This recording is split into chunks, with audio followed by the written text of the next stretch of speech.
Thank you, Mr. Chairman, and Good to see you. welcome, Secretary Perez.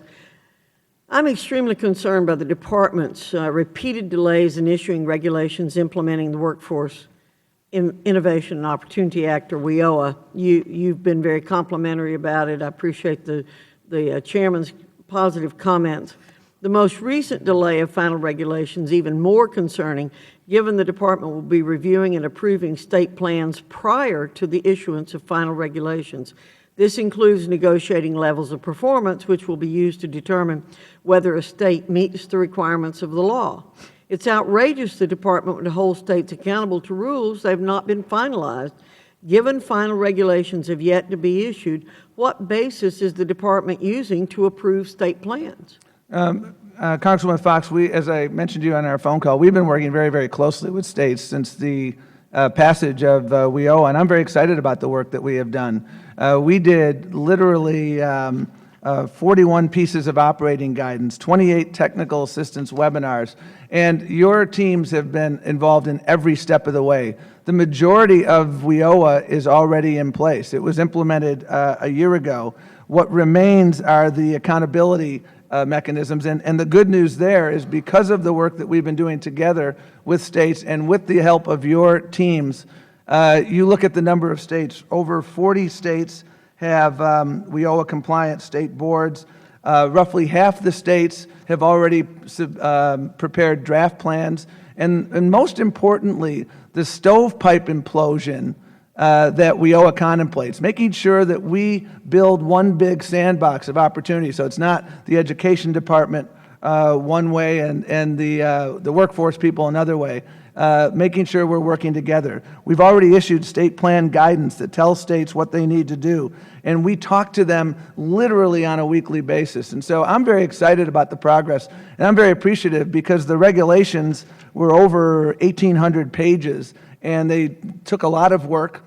And nobody took any Thanksgiving or Christmas holidays among our career teams. And frankly, I think WIOA is a good news story because we're moving forward together. There's a ton of excitement in the field, and I'm very proud of the work that we're doing, and we look forward to continuing that collaboration with you and others. But Mr. Secretary, these things are being negotiated one-to-one by you, and I think that exhibits a cavalier attitude on the part of the Department regarding the Administrative Procedures Act and the requirements of the law relating to rulemaking.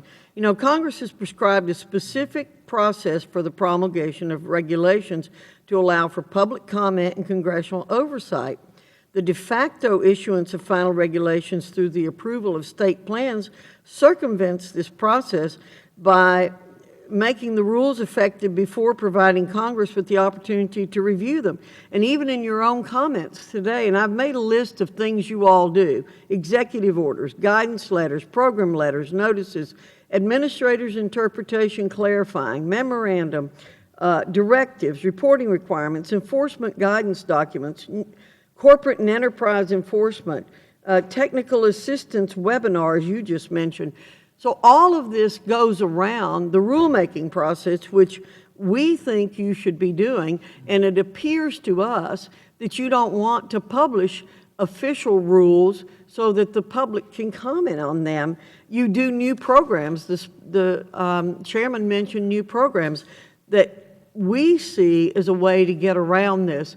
And this morning, I had a meeting with a manufacturer from my district, and he's on one of the boards, and he said getting change on those local boards is like pushing a string, that they cannot get the changes because they don't have the guidelines and the accountability measures. That's what we want to see. What are the accountability measures for these programs? With all due respect, we've been anything but cavalier. We've been working relentlessly with states. And as someone who ran a state agency, one of the things that always disappointed me was when the federal government would issue guidance or regulations without including us. And so my direction to the team, and remember, Congress debated the reauthorization of the Workforce Investment Act for 10 years, and then after that 10-year discussion gave us 1 year to do everything that we needed to do. And we built a very inclusive table. The state plan guidance that I'm referring to was made public, and we took public comment on it. Our final rules will be out in June. And we have been working very closely with your teams, with others, and we've had a remarkably constructive relationship. There's no effort, intent to do anything other than make sure we implement every aspect of the Workforce Innovation and Opportunity Act to the fullest extent possible. And the good news, Congresswoman, is we are making tremendous progress. We're building that skills superhighway. We're building an ecosystem where we, for the first time in states across this country, you have the folks who administer TANF are talking to the folks who do education, are talking to the folks who do the workforce. And you see the number of states who are coming in with those unified plans. That's exactly what you wanted, and that's a good thing. Thank you, Gentlelady's time has expired.